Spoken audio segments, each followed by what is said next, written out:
pero cuando enteró que posiblemente un hombre en un coche me había secuestrado, se puso tan molesta que ella había llamado a mi padre. Él a su vez había llamado a Senior pidiendo consejo. Senior los convenció de no llamar a la policía sino solo a los vecinos para ayudar a buscarme. En el momento que todo esto había sucedido, yo no sabía lo que estaba pasando. Yo solo sabía que algo malo había pasado y que yo estaba molesto. Años más tarde, un satanista que era un conocido mío me contaría la historia de lo que realmente sucedió.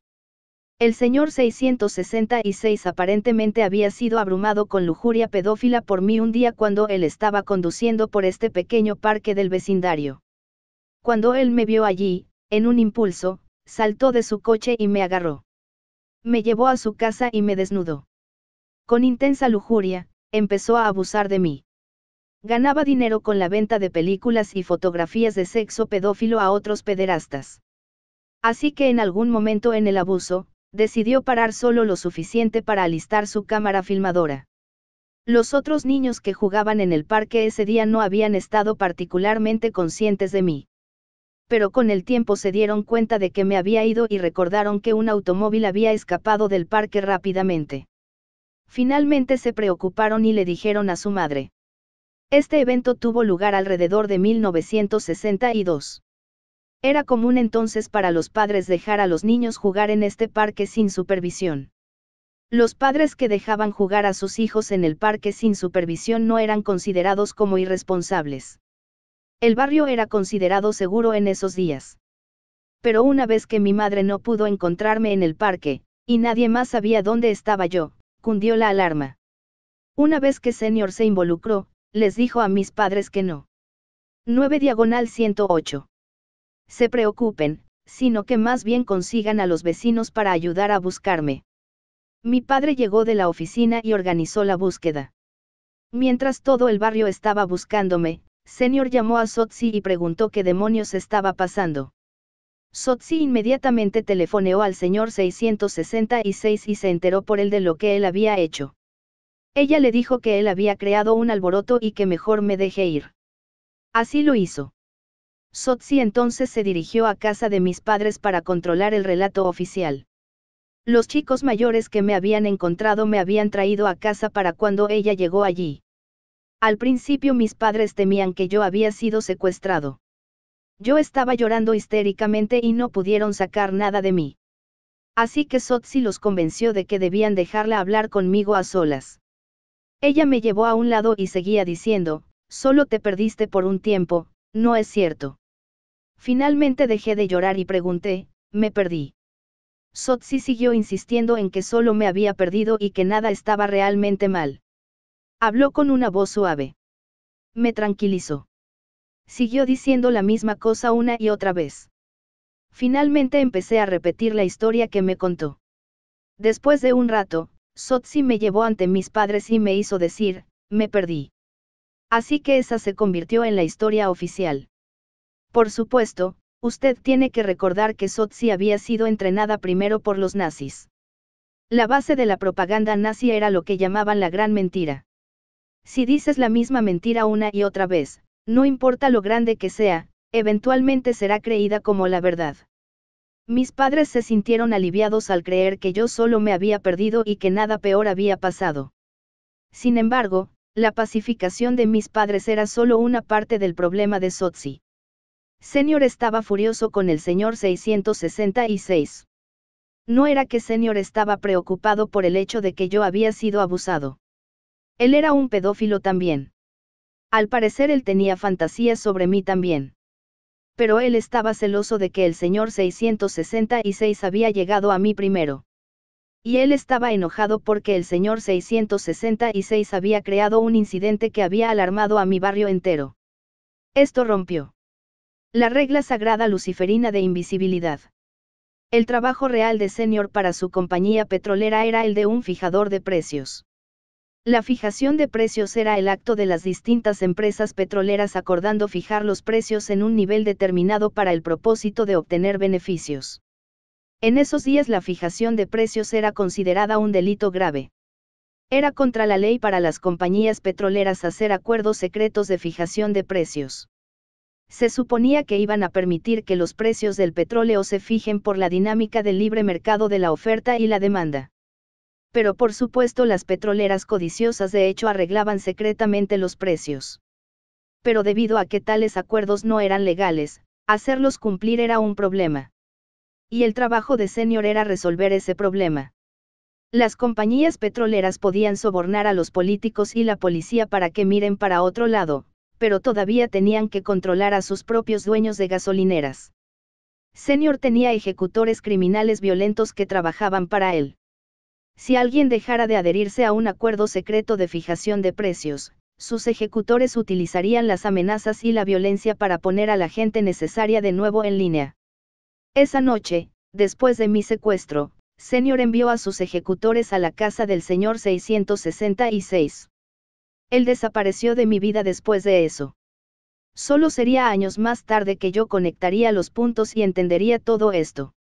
Recuerdo que cuando yo era un niño, poco después de que este incidente tuvo lugar, mis padres hablaron de cómo un vecino amigo suyo de repente se había mudado.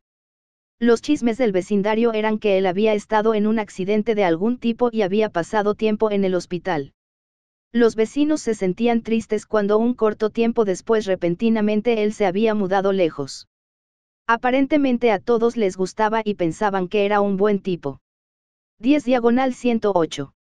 Sin embargo, esto en realidad no me hizo más seguro. En muchos aspectos empeoró las cosas para mí. A través de sus ejecutores, Senior había adquirido la colección de pornografía infantil del señor 666, incluyendo las fotos y películas que él había tomado de mí. El interés sexual de Senior en mí pasó de ser una fantasía a ser una obsesión plenamente desarrollada. Feliz corderito. De manera regular desde mi temprana infancia yo había pasado fines de semana en casa de Senior. A él y a su esposa les gustaba tenerme allí. Tenía sirvientes negros que eran amables conmigo, y su patio era grande. Había un gallinero abandonado y un huerto. Senior tenía grandes jardineras y su propio jardinero. Había canchas de tejo afuera. En la casa había un montón de juguetes y juegos de mesa. Sin embargo, yo tenía sentimientos encontrados acerca de estar allí. En cierto modo, era divertido, pero también me sentía nervioso por Senior. Siempre me sentí intimidado por él. Cuando pasaba la noche en casa de Senior, yo dormía en un dormitorio pequeño que daba directamente a la habitación donde dormían Senior y su esposa. Para ir al baño tenía que caminar a través del dormitorio de Senior en la noche, que era algo que a Senior no le gustaba que yo hiciera. Además, tendían a obligarme a ir a la cama temprano, poco después de la cena. Esto significaba que mi vejiga tendía a estar llena en medio de la noche. Pero no podía levantarme. Para ir al baño si lo necesitaba. Trataría de retener mi vejiga hasta la mañana, lo que pasaría a ser doloroso. Si yo trataba de caminar de puntillas más allá de la cama de Senior él se despertaría y me maldeciría. Si yo mojaba mi cama me maldeciría. Siempre apestaba a cigarrillos y alcohol, y cuanto más borracho se ponía, el más cruel se volvía.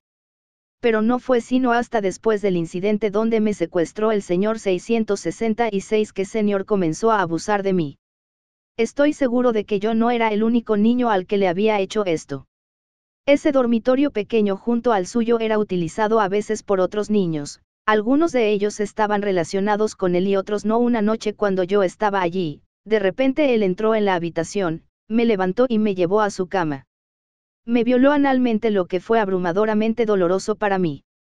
Se sentía como si yo estuviera siendo partido en dos. Recuerdo que tan pronto como comenzó, su perro, que estaba afuera, comenzó a ladrar frenéticamente y siguió ladrando hasta que había terminado. Creo que grité al principio. Por un tiempo, me desmayé del dolor. Luego la esposa de Senior, mi abuela, me llevó a mi cama. Ella me sostuvo en sus brazos y siguió diciendo la misma cosa una y otra vez, como un mantra.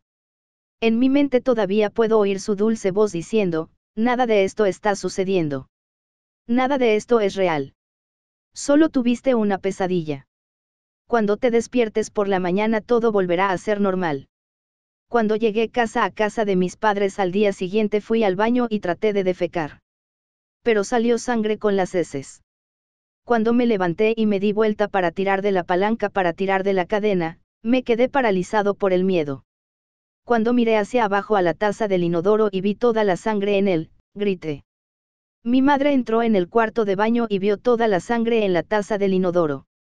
Me dijo que me suba los pantalones, y luego llamó a la esposa de Senior. Recuerdo que, mientras mi madre hablaba con la esposa de Senior, había fuerte emoción en su voz. Pensé por un segundo que ella realmente podría hacer algo para protegerme. Sin embargo, como siempre, se dejó manipular por Senior y su esposa. Lo que a mi madre se le dijo fue que yo había comido demasiado queso la noche anterior y que había obstruido mi sistema. Así que la idea era que yo solo había tenido unas heces duras. Así que esta fue la explicación para la sangre. Mi madre, como siempre, creyó lo que le dijeron Senior y su esposa y ese fue el fin de eso, en lo que a ella le concernía. Me dio un baño caliente y me dijo que no me preocupara. Yo no tenía ninguna buena comprensión de la violación que me había sucedido la noche anterior. Había sentido dolor en mi ano que era obviamente real. Yo no tenía las palabras por las cuales yo podría explicar a mi madre lo que había sucedido. También mis padres y hermanos. 11/108. Tendían a tratarme como si yo fuese una molestia. En esos días la actitud de los adultos era que los niños son para ser vistos y no escuchados. En realidad me dirían esto a mí. Fui desalentado de hablar. Yo era rara vez levantado en brazos o tocado. Yo sabía que mi abuelo me había hecho algo malo, pero no tenía forma de reportar esta información al capitán papá y la teniente mamá.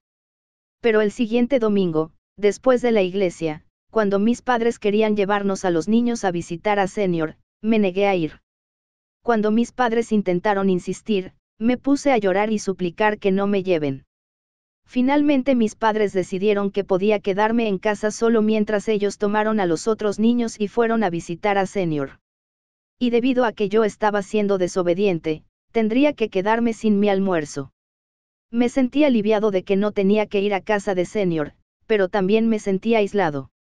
Había una estantería de madera robusta en la sala de estar de nuestra casa que era más alta que yo. Estaba construida en la pared. Yo había aprendido que podía escalar las estanterías como si fueran una escalera. Mis padres, por supuesto, me prohibieron hacer esto.